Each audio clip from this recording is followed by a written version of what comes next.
Bonjour à tous et merci de nous rejoindre pour suivre avec nous cette nouvelle édition de 15h dont elles sont les faits saillants. Le chef de l'État Ismaël Omar Guelleh entame une visite officielle en Guinée équatoriale.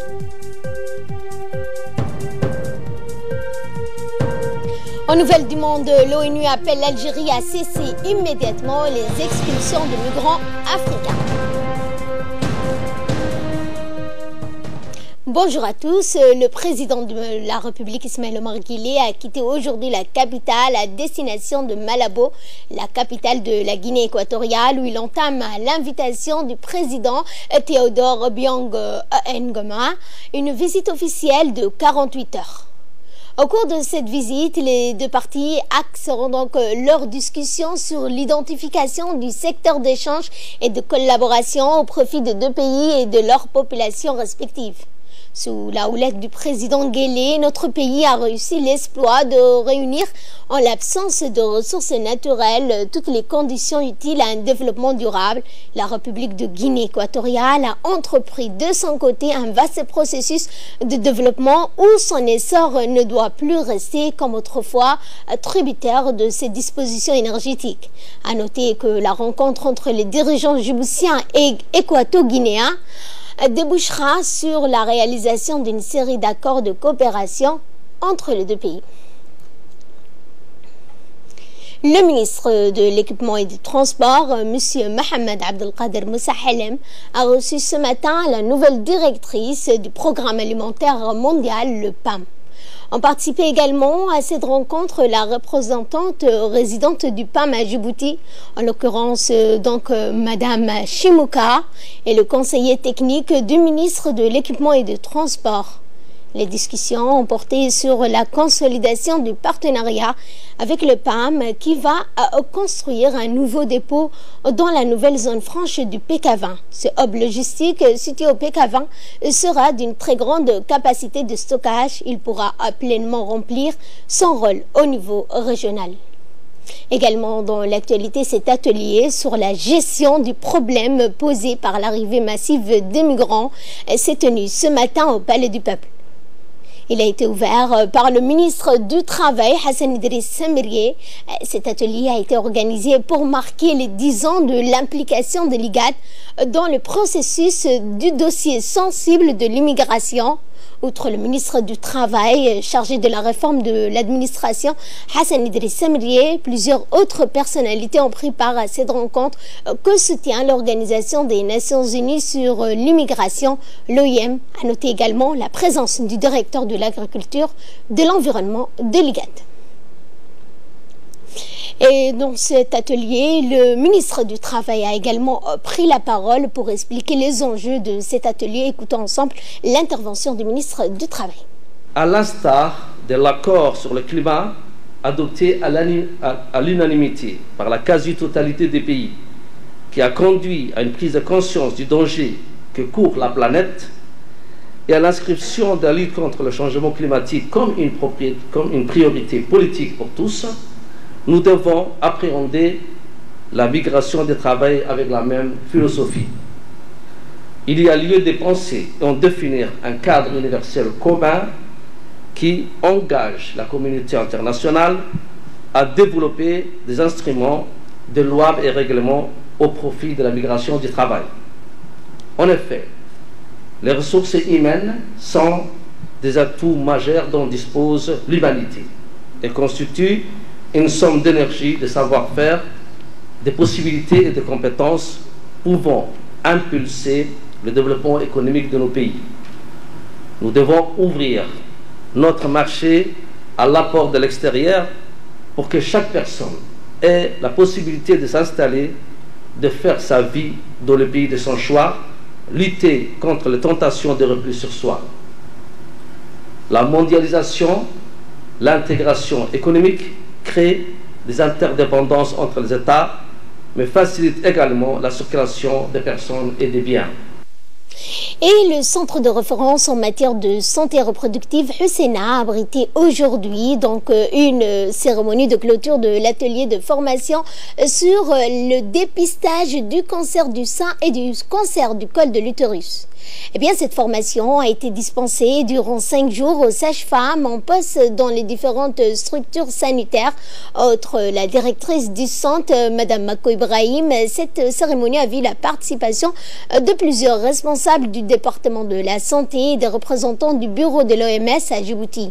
Ainsi, plusieurs sages-femmes ont pu acquérir des enseignements supplémentaires en vue de parfaire leurs connaissances en technique de dépistage, de sensibilisation, de maîtrise des facteurs de risque, mais aussi en matière de prévention de lutte contre le cancer du sein et celui du col de l'utérus. Théoriquement, cette formation sera suivie d'un encadrement pratique sur les techniques de dépistage. Dans le paquet minimum de services qui sont déjà offerts aux femmes dans les structures de soins de santé de base. L'objectif qu'on souhaite, c'est qu'en 2019, que les sages-femmes puissent pratiquer cette prestation au niveau des centres respectifs et que les femmes puissent venir à tout moment faire leur dépistage. Cette formation s'inscrit aussi dans la politique du gouvernement et du ministère de la Santé à rapprocher les soins spécialisés à la population. Vous savez que nous avions transformé nos centres de santé en polycliniques. Et cette prestation va s'ajouter aussi aux soins spécialisés qui sont déjà mis en place par le ministère de la Santé. Ceci va permettre aux femmes d'aller de manière de proximité dans les centres de santé et profiter soit au moment de consultation prénatale, soit au moment de planning familial, soit au moment où elle amène son enfant à vacciner. Et l'association de bienfaisance RER de Quartier 6 a organisé hier matin une cérémonie de remise de dons d'uniformes scolaires en faveur de 100 élèves orphelins issus de familles les plus démunies de Quartier 6 et de Quartier 6 bis. Au menu de la cérémonie, les membres de l'association, tous natifs de ce quartier, donc ont remis des équipements, des distributions gracieusement de 100 bons de famille d'uniformes scolaires pour chaque élève. Ceci est un geste de citoyenneté au profit de leurs enfants. Les uniformes scolaires sont toujours une mesure phare dans la politique de transformation de l'école publique qui doit devenir un creuset de l'identité nationale, en plus d'être le haut lieu d'instruction et d'éducation de nos enfants.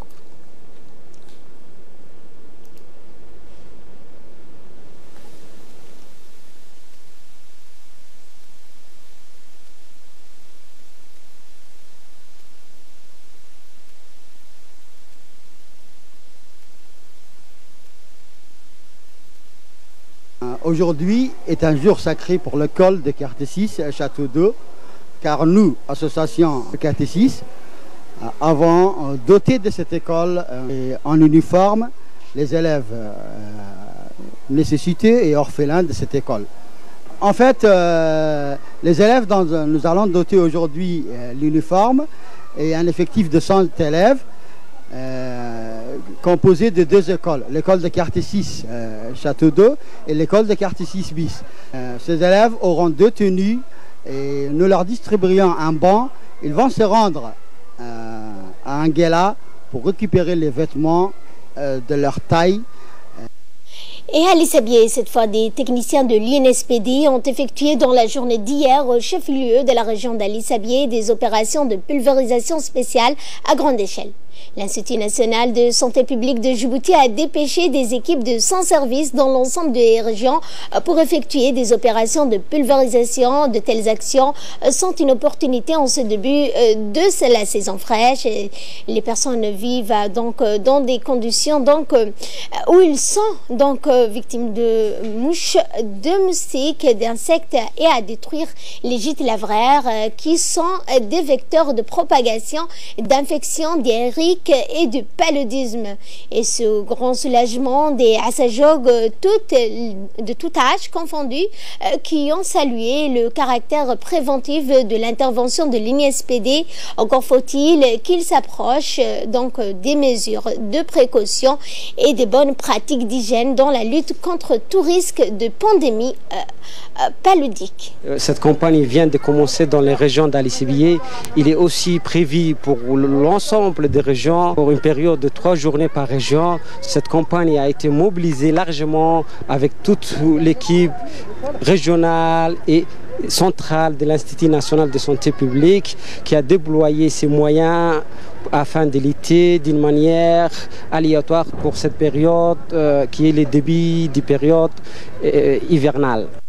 Et cette saisie de 4, la brigade de la douane du PK51, avec l'aide des agents de la gendarmerie nationale sur place, ont saisi ce matin une importante quantité de 4 qui est illégalement vendue dans la ville. Ces 4 qui sont illégalement vendus étaient transportés par des femmes et des hommes qui les faisaient rentrer d'une manière illégale, c'est-à-dire sans le paiement de frais de la douane. Le chef de contrôle routier de la douane, M. Farah Abdi Dubad, a indiqué que ces 4 en provenance d'Éthiopie sont camouflés dans des bus de transport en commun qui arrivent de la région du sud, à savoir Dikil et Ali Sabi. Et de là, nous passons à ce qui domine l'actualité à travers le monde. L'Algérie a été sommée hier de cesser immédiatement les expulsions de migrants africains. Cette vigoureuse missive émane de M. Felipe González Morales, rapporteur spécial de l'ONU sur les droits de l'homme. Et pour nous en parler en détail, nous avons sur ce plateau Samatar Saïd. Bonjour Samatar. Bonjour Ferdous, bonjour à vous. Eh bien Ferdous, selon les estimations de l'Organisation internationale pour les migrations, l'Algérie a expulsé près de 35 000 Nigériens depuis 2014, dont plus de 12 000 Ferdous depuis le début de 2018, ainsi que plus de 8 000 migrants d'Afrique de l'Ouest depuis septembre 2017. Parmi ces derniers, nombreux migrants vivaient et travaillaient depuis plusieurs années en Algérie, où leurs enfants étaient nés et scolarisés.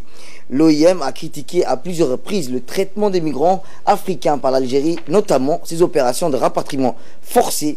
L'Algérie avait réfuté plutôt en juillet les accusations de mauvais traitement, Ferdous. Et concernant les États-Unis et la Corée du Nord, Samatar, 3 ou 4 endroits évoqués pour l'organisation d'un nouveau sommet Trump-Kim Jong-un, qu'en est-il? Eh bien, Ferdous, Donald Trump a annoncé que les préparatifs sont à son nouveau sommet avec le dirigeant nord-coréen Kim Jong-un, qui avait avancé 3 à 4 lieux étaient maintenus envisagés. En juin, les deux dirigeants s'étaient rencontrés à Singapour, rappelons-le, pour un sommet historique. Mais la nouvelle entrevue entre les deux hommes, qui n'est pas très lointaine, ne se déroulera pas probablement dans la cité-État asiatique, a déclaré le président américain, qui a précisé qu'elle pourrait éventuellement avoir lieu sur le territoire américain ou nord-coréen. En se rendant en début de soirée dans l'Ohio pour une réunion publique, il a indiqué qu'il souhaitait qu'elle se tienne après les élections mi-mandat le 6 novembre prochain, Ferdous.